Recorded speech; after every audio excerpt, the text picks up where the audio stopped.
पैसा धके चोली में हमके फसैला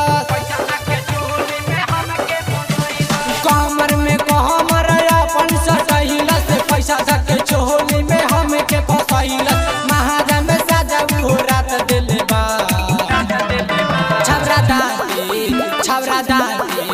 छवरा दाते धके गाले हम काट ले बारे छवरा दाते धके गाले हम काट ले बा छवरा दाते धके गाले हम काट ले बा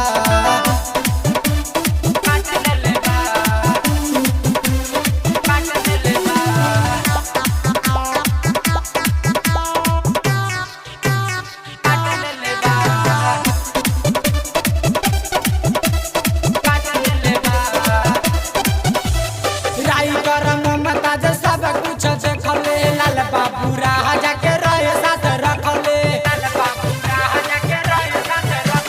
राइटर ममताज सब कुछ देखले लाल बाबू राजा के रहे साथ रखले आपस में सब कुछ बांट ले बा